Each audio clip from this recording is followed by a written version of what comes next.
Welcome back to another live stream in our language nutrition series this month in September. It's also NICU Readathon month, so I don't know if your unit is participating in that, but in this presentation, you're going to hear from two individuals from Cedars-Sinai in Los Angeles, California.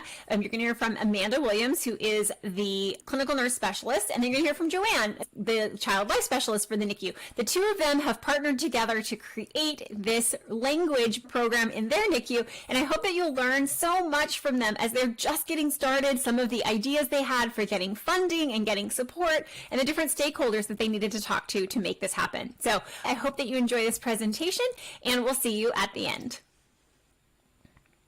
I'm so excited to introduce our next set of speakers.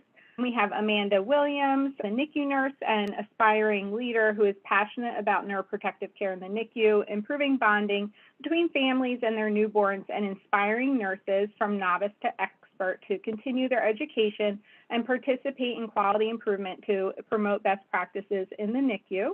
And we have Joanne Odono, who is a child life specialist for 20 years and an active member of the Association of Child Life Professionals.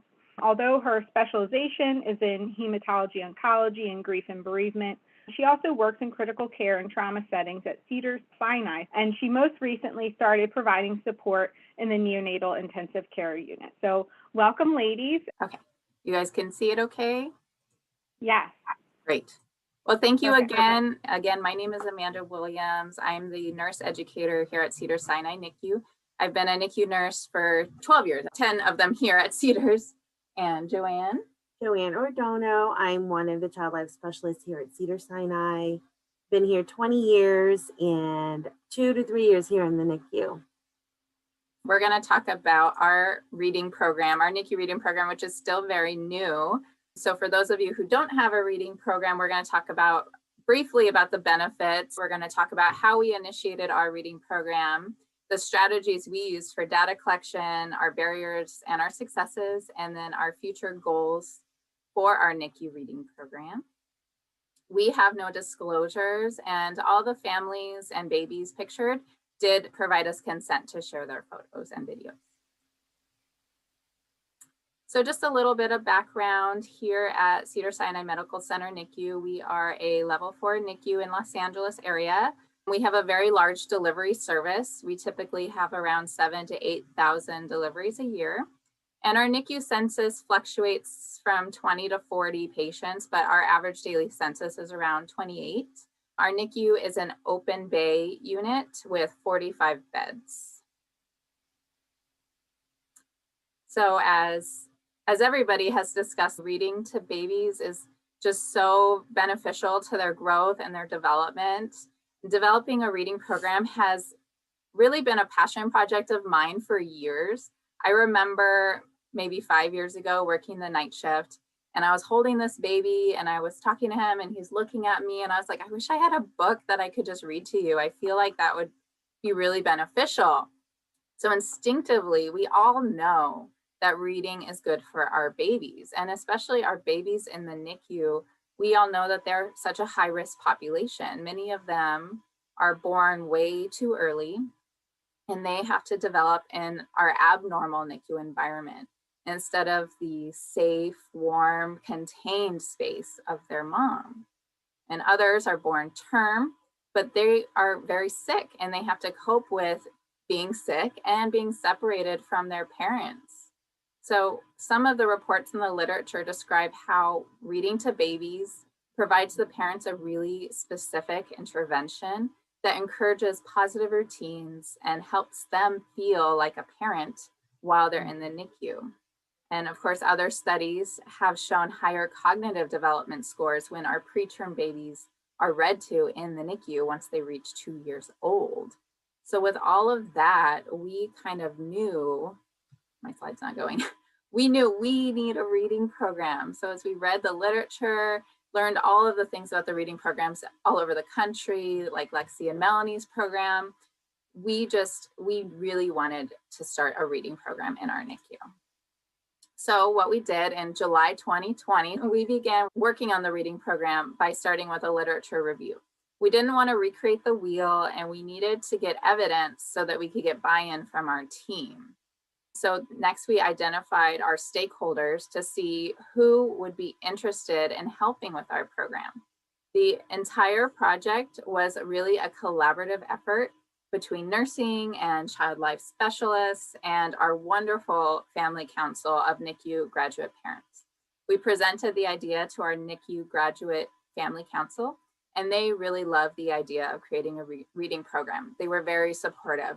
And they really felt that it was important that we had to do this because this was July 2020. So I don't have to remind any of you that we were in the midst of the COVID-19 pandemic. So we had a lot of planning to do. We wanted to create a fun name, and we needed to determine whether we would use e-readers versus actual books. So we thought from an infection control standpoint that e-readers would probably be better. However, we needed our EIS team to work with us to upload a platform on the existing tablets that we had in the NICU, and we didn't get a lot of headway with that. So with feedback from our family council, we decided instead to use physical books that could be cleaned in between each use. And then we also brainstormed to think of a fun name for our program. So we surveyed our family council, and they came up with some great names. Joanne is really good at coming up with good names.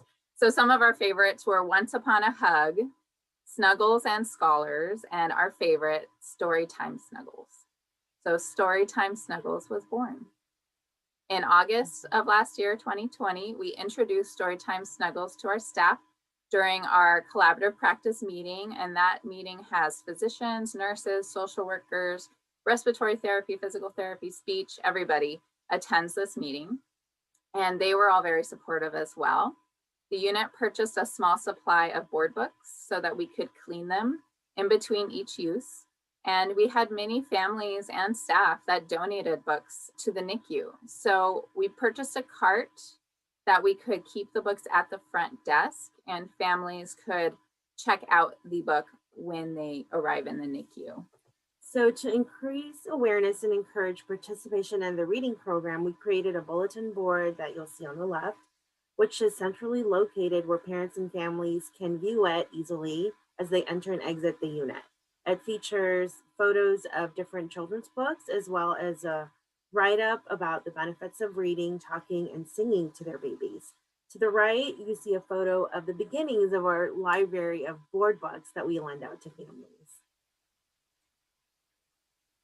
So in September, we launched our reading program with a bang. By hosting a Readathon. We participated in the Babies with Books multi-site readathon, and we made tickets for our families to submit for each reading session they did.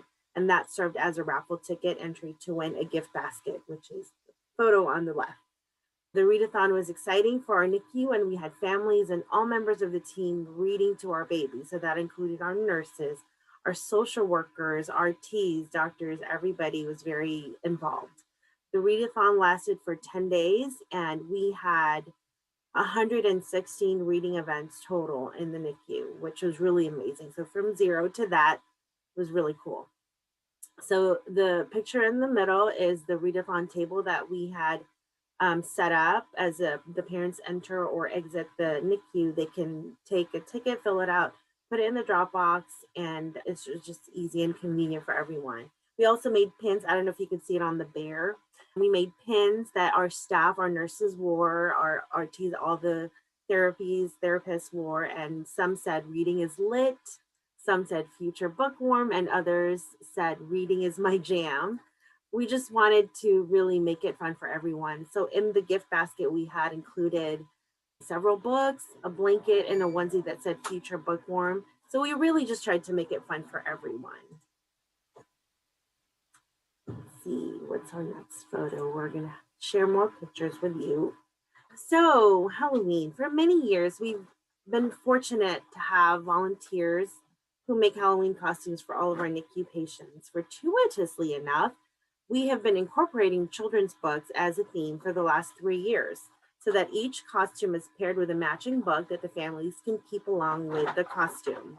So the costumes are really beautiful and they're elaborate, and they bring fun and normalcy to the unit, while the books promote reading and bonding between patients and their parents' caregivers. Here we have featured Thing 1 and Thing 2, the Rainbow Fish, Daniel the Tiger, and Penguin Pumpkin. just to name a few. And then for the holidays, we've really taken every opportunity to incorporate reading into our special events. And so for the holiday last year, we collaborated with Nursing Child Life and our spiritual care services, and we asked our rabbi and Christian chaplain to record themselves reading Shmelf, the Hanukkah Elf book, and 'Twas the Night Before Christmas. So the video and the audio of these stories were made available on our hospital channel, as well as on the Alexa devices that are installed in each of our ICU bays. So the stories were played at bedtime during Hanukkah and Christmas last year. So after the readathon and all the holidays, we really wanted to keep the reading going. But one of our biggest challenges was, and really still is, around data collection. We have a phrase in our NICU that's what gets measured gets done. So we really wanted to know how much reading is happening in our NICU. We can't always have a prize or a raffle to entice our families to read to their babies. So we tried continuing with parents filling out slips that were similar to the tickets from the readathon. Every time the family read to their baby, we asked them to fill out one of the slips and turn them in at the front desk with the book when they leave for the day. And when the family filled out the ticket for a raffle, it worked really great, but with just handouts just to tell us they read, it didn't work so well. So we often found them around the units, or they were very rarely turned in. They were under the bedside chart. We discussed with our group that we really felt like the families already have a lot to fill out. Mom's pumping 8 times a day and writing on those breast milk labels, and we didn't really want to put them to work too much. So we tried asking the nurses to document the reading in the medical record. Anytime a baby was read to go in our medical record and just chart that the baby was read to in the flow sheets. Unfortunately, this was also challenging because when we started our reading program, there was no row to document reading. So the nurses had to write a comment to specify that the baby was read to. And even when the reading was documented in the medical record, it was really difficult to extract that data. It was time consuming. We'd have to go to the flow sheet and find where they wrote the comment. It was just very challenging. So we wanted the data to not be too complex at least for the beginning stages. So we tried to think of another simple way to find out how much reading was happening in the NICU. So for 2021, we developed a calendar for our data collection. Like I said, we wanted it to be as easy as possible for the staff to document and for us to review. So in January, we placed these calendars in the back of each bay and asked the nurses to write a tick mark on the date every time a baby was read to. So just a little tick, as you can see, I think on the 1st and 2nd of that month. So in January, we placed these calendars in the back of every bay and asked the nurses to write that tick mark. The nurses told us, yeah, that's easy, we can do that, and we'll try. So here's our data from our readathon and through when we started our calendar. So when we initiated it, it started off pretty good, but as time went on, we found that the calendars weren't working as well as we had hoped. They were covered up in the back of the bays. The nurses shared that they're busy, so they would forget to walk to the calendar and do a tick mark. After our low numbers in April, we reevaluated in May. We added a reminder to the staff in our morning huddles. We re-recruited some champions, and that consisted of bedside nurses, physicians, and social workers, and of course us. We also decided that we would send a monthly email to our champions to share our data and to keep reading at the top of mind in our NICU. The nursing staff shared with us, they thought maybe it would be better to have individual calendars at every bedside for the parents to mark off when they read to their baby. So we brainstormed and we thought maybe a QR code would work better. Our social workers had a lot of success with increasing engagement in their parent support groups when they started using QR codes. So we thought we'd give it a try. We placed new signs all around the NICU and at every bedside, and we encouraged families to read to their baby every day. In the first week, we had 25 reading occurrences documented, which is amazing. It was a huge increase from, I think in April we had 11. Mm-hmm. And so far this month, we've had 45. So here's Amanda and I. We started a bi-weekly reading rounds to promote and hand out the QR codes and to encourage families to read.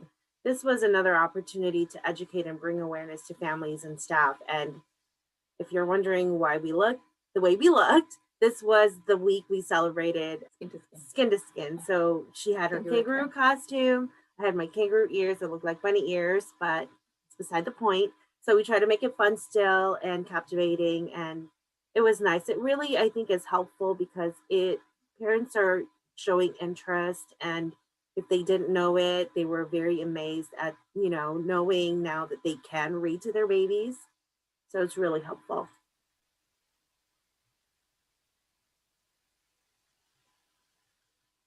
We have a lot of future hopes and dreams for Storytime Snuggles. Eventually, we would love to have volunteers in our NICU to help with reading to our babies. Our NICU Family Council are all volunteers for the hospital, and they cannot wait to come back to interact with the families and read to our babies. We also want to expand our reading program to our sister units and mother-baby, pediatrics, the PICU, and the congenital heart ICU. We know all the babies in those units will really benefit from having a reading program as well. We'd also like to create more education for our families to encourage them to keep reading in the NICU and beyond. We will be participating in the next Babies for Books Readathon in September, and we plan to modify our raffle tickets to use the QR codes. Overall, we've had a lot of really positive feedback from our families, and we just wanted to share this short clip from one of our families from a media segment about our readathon. You can really hear how much it meant for the father to have the reading with his baby. War was born very early, at less than 27 weeks and weighing less than 2 pounds. Now she's coming up on 7 pounds. Her dad says reading is helping her recovery. Every single time I read to her, there is a visceral response. She relaxes, she goes right to sleep. Her heart rate drops, her respiratory rate drops, her saturation increases, and she's just at peace. To kick off the program, Cedars-Sinai started a readathon competition, and families who read the most won a gift basket filled with books. Of course, Speaks and his wife were among the winners. Being in the NICU, yes, I know it did a lot for her, but it's doing and done so much more for me, because I look forward to being able to take this escape with my daughter as we read, as we go on a journey. It provided a nice escape and a sense of normalcy. So I'd highly encourage any parent, especially fathers, to do so with their child. So we just wanted to share that clip because that father, clearly, it was so meaningful to him. And I just love the way he describes the reading as it was a visceral response between his baby and him. You want to talk about the Father's Day gift? Yeah, so this is the gift that our family council put together and the unit to give to our dads for Father's Day. So it's a book that says, "I love you, Daddy." And then there's a card that's included. And there's a few quotes from NICU dads from, years before. And a little, I wish we had put pictures on here, but just a quote about being a dad in the NICU. So it was really nice. And then one of our nurses put together, or she printed "Rad Like Dad" on beanies that we purchased, because we also now have a Cricut machine. So it's been fun to create all these fun things. But again, incorporating reading and promoting that in everything that we're able to, we really do take advantage of it. So that's what the last thing that we did. These are all our references. So does anybody have questions? Thank you.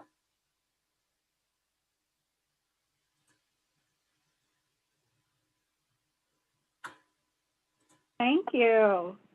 That was so good. So some questions about the QR codes, asking how it works. You scan it and it brings up a book or the title of a book. Oh, that's a great question. So the QR code we created with a data collection service that we use called RedCap. And basically when they scan the QR code, it just has a picture. I think I could probably go back to the slide that just says here at Cedars-Sinai, we highly recommend reading to your baby every day. And it's just to document that they read to their baby. So all they do is they press now and they submit it, and it goes into our data collection, basically, so that we can see how many times babies were read to in the NICU. It's in its very simple form, but as we go, we're going to have to modify that if we want to add the parents' information, if you want to be able to contact them, especially for the readathon. And then I don't know if we're able to do the time, the frequency, and the time they start and end. Okay, that's very interesting. So what kind of future plans do you have? Do you plan on growing your program? Yeah, we absolutely want to grow our program to include all of the other units in our service line. So mother baby nursery, pediatrics, PICU, congenital heart ICU. We've had a couple of babies who went from our NICU to the PICU, and we knew their family very well. So they would just come, stop by the NICU and pick up a book. And we highly encourage them in the PICU to read to their babies. So we want to more formally grow it. But yeah, we absolutely continue to plan. We've been talking about plans for us to do a grant, apply for a grant, so that we have books that we could give to our families. Because right now we only have enough that they share and we clean them in between every use. But future hopes and goals would be enough that they could have their own book to take home. And also, once we're able to bring back our volunteers, we definitely plan on training them so that they're able to cross cover and provide coverage and reading to our patients in the NICU and the PICU and peds as well.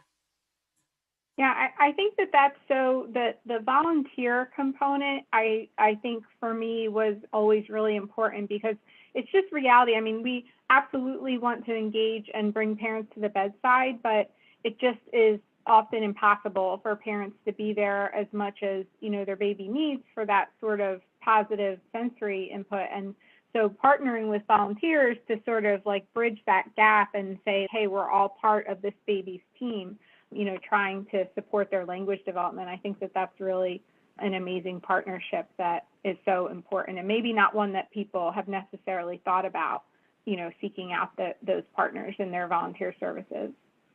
So can you talk a little bit more? You mentioned like getting a grant. So I think that for a lot of bedside nurses, like that sort of thing can be very intimidating. And who are the people that you sought out in your organization to help you with that?